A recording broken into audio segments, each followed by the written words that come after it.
Assalamualaikum warahmatullahi wabarakatuh. Selamat siang, semoga keberkahan senantiasa menyertai kita semua. Pada siang hari ini kita akan menjelaskan pelajaran mengenai gharib dalam ilmu tajwid, dalam ilmu qiraah, membaca Al-Quran.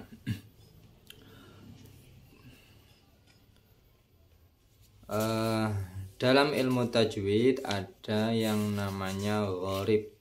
Istilah gharib adalah bacaan-bacaan yang tidak umum, bacaan-bacaan yang sedikit nyeleneh dari umumnya cara membaca Al-Quran.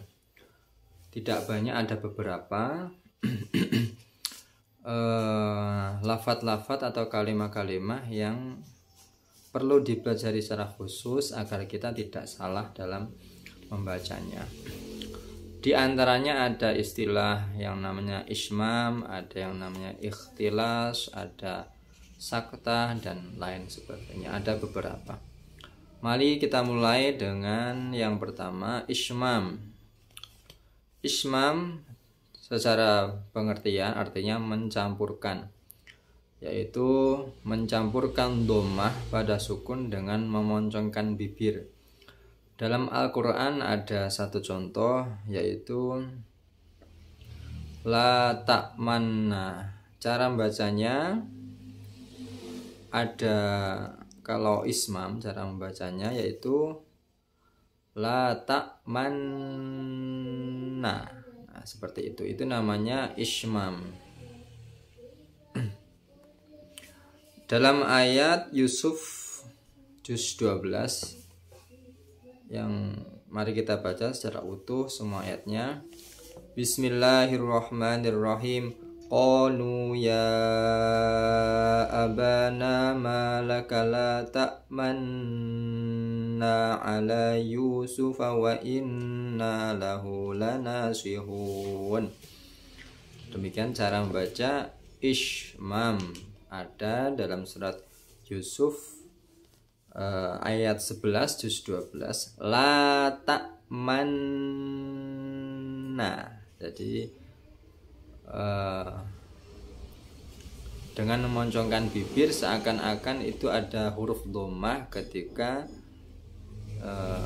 dalam pelafalan la ta'manna, seperti membaca la ta'manuna, seperti itu.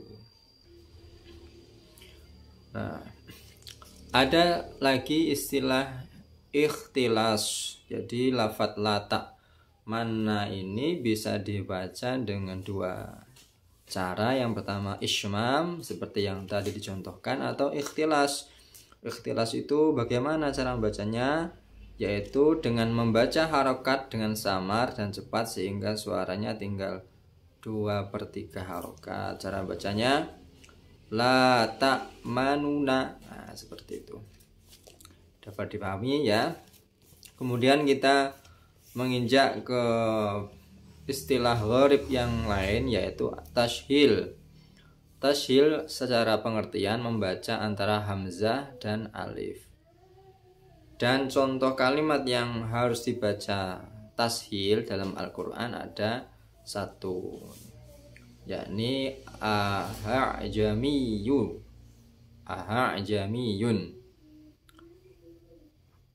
Hamzah dalam lafadz a'jamiyun, a yang kedua, itu yang kedua itu dibaca tashil. Normalnya dibaca tapi di sini termasuk dalam gharib. Jadi cara membacanya itu aha'jamiyu, antara hamzah dan alif. Antara hamzah dan alif. Ayatnya ayat Fussilat ayat 44 juz 24 di halaman terakhir dari juz 24. Silakan dicari. Ayatnya bunyinya Bismillahirrahmanirrahim. walau ja'alnahu qur'anan a'jamiyyan laqalu laula fussilat ayatuh aha'jamiyyun wa arabi. Nah, demikian. Aha'jamiyyun wa arabi. Dapat dipahami ya? Dapat dipahami ya. Kemudian istilah atau gharib yang selanjutnya yaitu imalah, mencondongkan alif mendekati ya dalam Al-Quran. Ini juga ada satu tempat lafadznya majriha, umumnya dibaca majroha, terdapat di surat Hud ayat 41 juz 12. Bunyinya Bismillahirrahmanirrahim. Wa qala rukabu fiha bismillahi majriha wa mursaha inna rabbi laghafurur rahim. Majriha jadi dibaca tapi jangan terlalu ditarik ke pinggir majri. Jadi cukup sedang saja majriha, karena itu bacaan riwayat yang kita pelajari. Kalau ditarik terlalu ekstrim majri, nanti munculnya ke qiraah imam yang lain. Jadi cukup majriha, standar saja, yang sedang-sedang saja. Kemudian saktah atau saket, berhenti sejenak sekadar satu alif tanpa bernafas.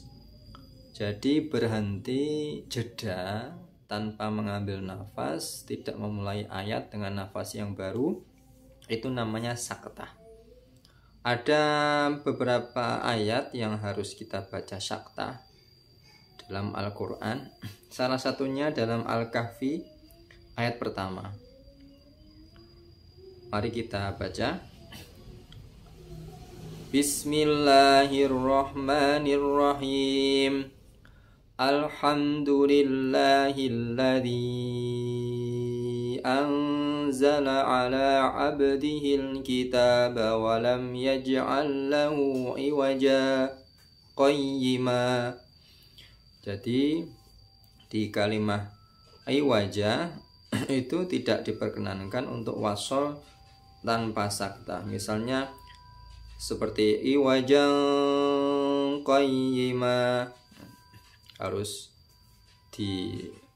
diwakafkan seperti diwakafkan iwaja. Nah, kemudian tanpa mengenal nafas iwaja qayyiman liyundiroba. Iwaja qayyiman maaf, kita ulangi. Kalau contohnya saktah nggih. Alhamdulillahilladzi anzala ala abdihil kitaba wa lam yaj'al lahu iwaja qayyima. Seperti itu. Ya, tidak boleh dibaca qayyiman tidak boleh dibaca walam yaj'al lahu iwajan, dibaca ikhfa, tidak diperkenankan karena itu menyalahi gharib. Aturan gharib yaitu yang harus dibaca saktah, berhenti sejenak tanpa mengambil nafas. Ada lagi di ayat yang lain yaitu surat Yasin, yang kadang mungkin yang terbiasa membaca ketika rutinan malam Jumat sering tidak diperhatikan atau memang belum tahu ayatnya. Qalu ya wailana man ba'athana min marqadina hadza ma wa'ada ar-rahman. Tapi juga tidak salah karena di situ ada waqaf, jadi membacanya mim marqadina, terus ambil nafas. Hadza ma wa'adar rahman. Tidak apa-apa karena di situ ada waqaf. Jadi ada dua pilihan, kalau mau saktah, kalau mau berhenti sejenak kemudian lanjut tanpa mengambil nafas berarti mim marqadina hadza. Jadi kita mengetahui ada, atau kalau ingin mendapatkan dua macam bacaan dalam kasus gharib. Artinya kita membaca secara sakta juga, kemudian membaca secara umum dengan waqaf bisa. Misalnya mim marqadina hadza. Nah, ini kan contoh sakta. Kemudian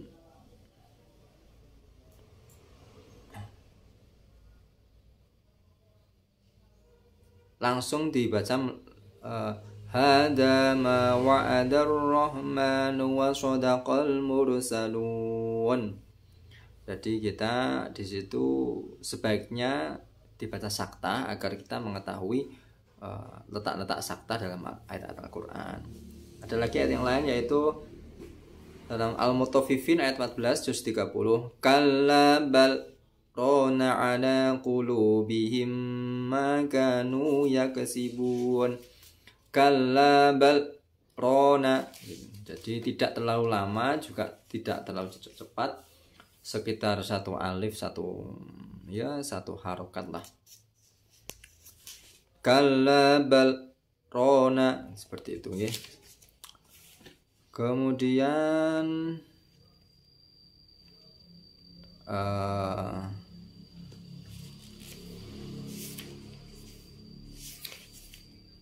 ikhtilas atau ismam tadi ya. Ismam, contoh-contoh ismam yang lain itu sebenarnya ada. Contoh-contoh tashil selain aha ajamiyun yang di awal tadi ada, yaitu a'adzakaraini, tapi umumnya itu jarang dibaca tashil. Boleh, tapi umumnya dibaca ibdal. Ibdal itu panjang. A'adzakaraini, seperti itu. Kalau dibaca tashil tentu ya seperti aha ajamiyu tadi, jadi a'adzakaraini seperti itu. Jadi demikian materi pada pertemuan kali ini yang membahas masalah gharibul Quran.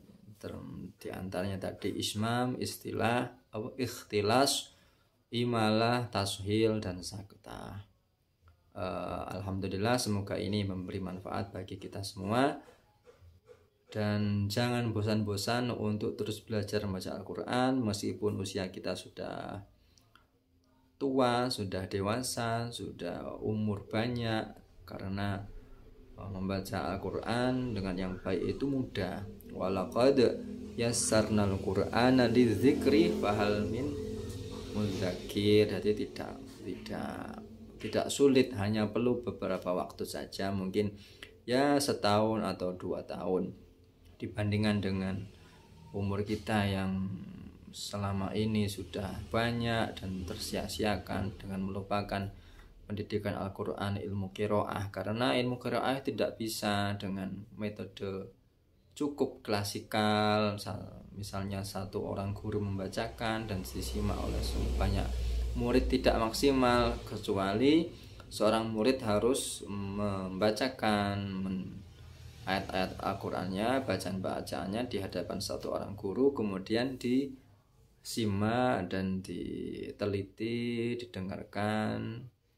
oleh seorang guru. Jadi seperti itulah pelajaran Al-Quran, ilmu qiraah dahulu sampai sekarang. Alhamdulillah tetap terus istiqomah, lestari, dan bertahan. Jadi tidak bisa sembarangan.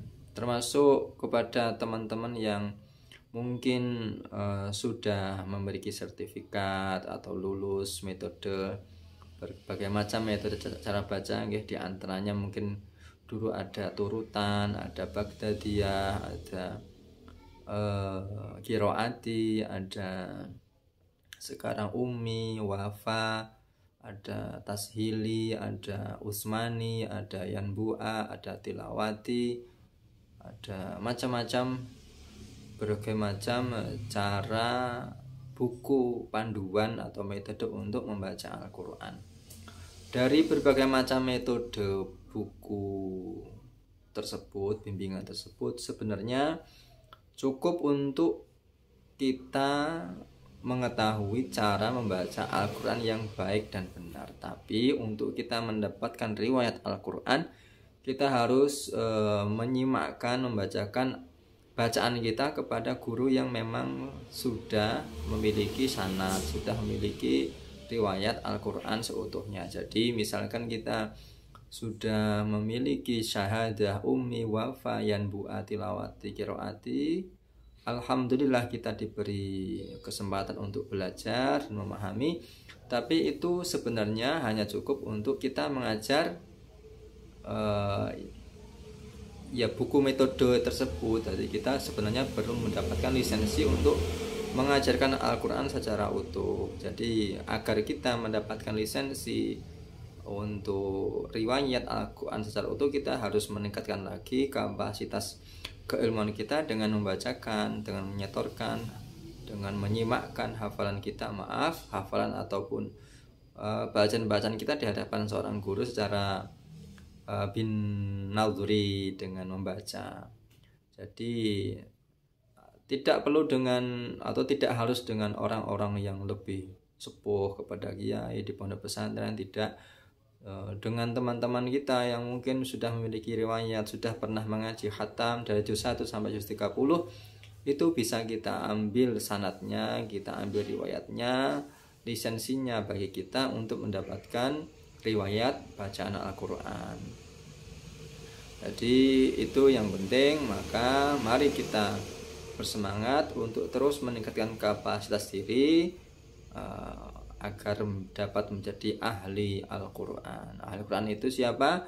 Ahli Al-Quran adalah orang-orang yang sudah pernah membaca Al-Quran dari juz pertama sampai juz 30 sebanyak 30 juz di hadapan seorang guru Al-Quran yang memang memiliki riwayat. Jadi bacaannya itu terjaga, kualifikasinya, kualitasnya terjaga, sehingga kelak ketika kita seorang murid itu mengajarkan kepada murid-murid kita selanjutnya juga dalam metode yang baik dan benar, tajwidan, tartilan wa tajwidan. Saya kira cukup untuk materi kali ini. Terima kasih atas atensinya. Assalamualaikum warahmatullahi wabarakatuh.